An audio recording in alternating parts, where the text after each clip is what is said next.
Salut la gang! Donc aujourd'hui, on va faire l'introduction, l'addition et la soustraction des nombres décimaux.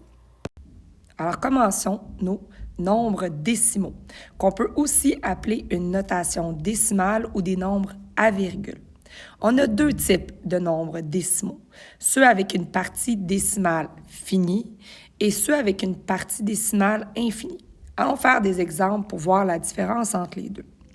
Donc, par exemple, 0,25, 0,3, 0,455, ce sont tous des nombres décimaux avec une partie décimale finie, puisque les décimaux s'arrêtent. Il n'y a pas un nombre infini de nombres après la virgule, comme par exemple un tiers. Un tiers, si tu fais sur ta calculatrice 1 divisé par 3, tu vas voir que ça va te donner 0,33333. Sur ta calculatrice, à un moment donné, ça va s'arrêter. Mais en vérité, ce que ça veut dire, c'est 0,3 périodique. Ça veut dire que le 3 se répète jusqu'à l'infini. Donc, c'est ce qu'on appelle une partie décimale infinie, puisque les nombres après la virgule ne s'arrêtent jamais. Vous connaissez peut-être un autre nombre qui est un très bon exemple de partie décimale infinie, c'est le nombre pi.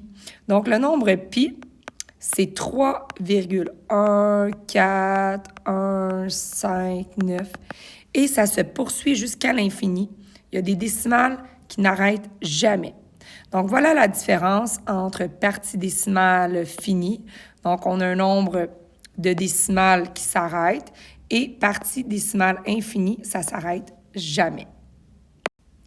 Poursuivons maintenant avec les fractions décimales et l'ordre croissant des nombres décimaux.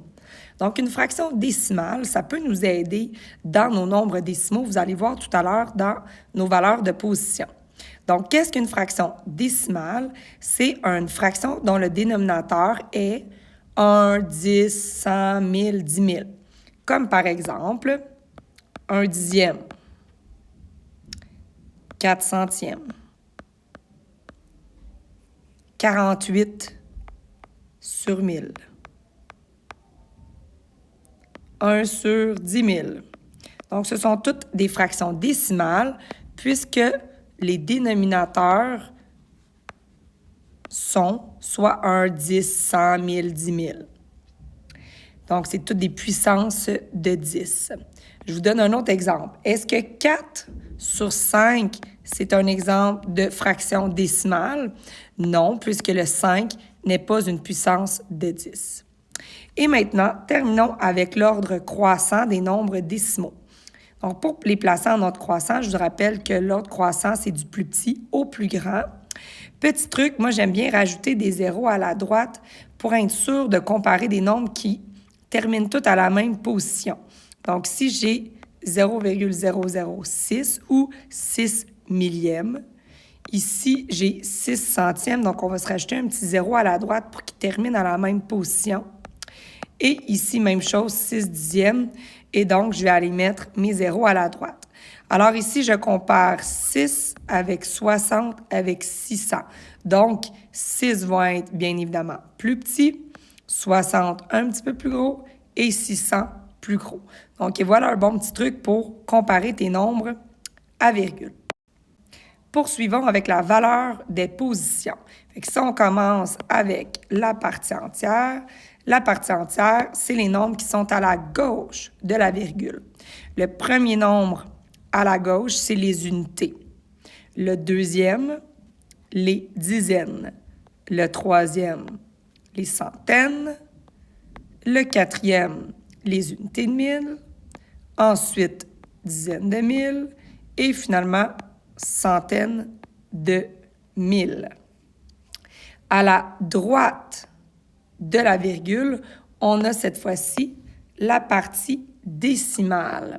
Donc, le premier nombre à la droite de la virgule, c'est ce qu'on appelle les dixièmes, parce que ça correspond à une fraction sur 10. Deuxième, les centièmes. Ensuite, les millièmes. Et finalement, les 10 millièmes. Alors, allons voir un exemple. Donc, si je vous mets cet exemple-ci,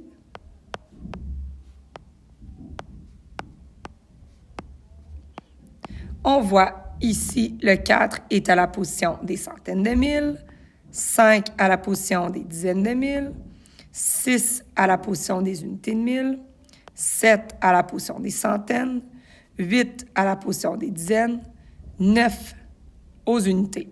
De l'autre côté de la virgule, on a 1 dixième, on a 2 centièmes, 3 millièmes et puis finalement 4 dix millièmes. Terminons le cours aujourd'hui avec l'addition et la soustraction de nombres décimaux.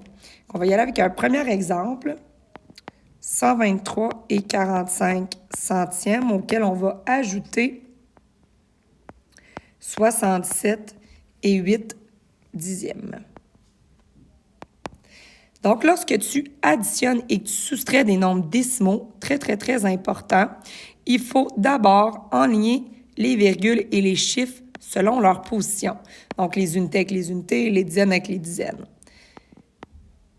Alors ici, très important, si je place mon 123 et 45 centièmes comme ça, je dois aller enligner mon 6, mon 7, mon 8 ensemble. Et dans le petit trou ici, on met un beau petit zéro pour pouvoir additionner chacune des positions. Fait que je commence par les centièmes, 5 plus 0, 5. Ensuite, les dixièmes, 8 plus 4, 12. Ensuite, les unités, 7, 8, 9, 10, 11. 6, 7, 8, 9 pour les dizaines. Et ensuite, 1 pour notre position des centaines. Donc, 123 et 45 centièmes plus 67 et 8 dixièmes, ça donne 191 et 25 centièmes. Allons-y avec un deuxième exemple. 47 et 12 centièmes moins 71. Et là, attention, on va peut-être avoir besoin de nos rappels de début d'année avec le fait qu'est-ce qu'on fait quand ils sont de même signe et qu'est-ce qu'on fait quand ils sont de signe contraire. Alors ici, mon 47, il est positif et mon 71, il est négatif. Donc, s'ils sont de signe contraire. Alors, lorsqu'ils sont de signe contraire, on a vu en début d'année, il faut faire une soustraction. Donc, il va falloir que je les soustrais. Mais attention, dans le cas de la soustraction, ça va être super important de mettre le plus grand nombre en haut. Et, pareil comme dans l'addition, il faut les enligner position par position, en lien avec la virgule. Alors ici, à mon 71, je vais ajouter 2 zéros. Et là, je vais devoir soustraire. Mais attention, souvenez-vous, lorsqu'ils sont de signe contraire, c'est le plus grand nombre qui détermine le signe de la réponse. Et là, étant donné que mon 71 est mon plus grand nombre et qu'il est négatif, je le sais que ma réponse va être négative, donc je vais aller me l'indiquer tout de suite. Maintenant, procédons à la soustraction.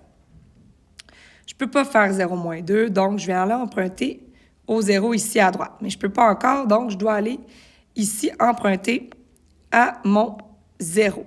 Donc ici, j'aurais eu 10, mais là, je veux emprunter, donc je vais mettre mon 9. Et finalement, j'ai enfin mon 10 pour être capable de faire 10 moins 2, ce qui nous fait 8. Ensuite, 9 moins 1, 8. 0 moins 7, ça ne marche pas, donc je vais devoir venir emprunter encore. 10 moins 7, 3 et 6 moins 4, 2. Donc, ça nous donne moins 23 et 88 centièmes. Donc, et voilà pour aujourd'hui. Bonne journée!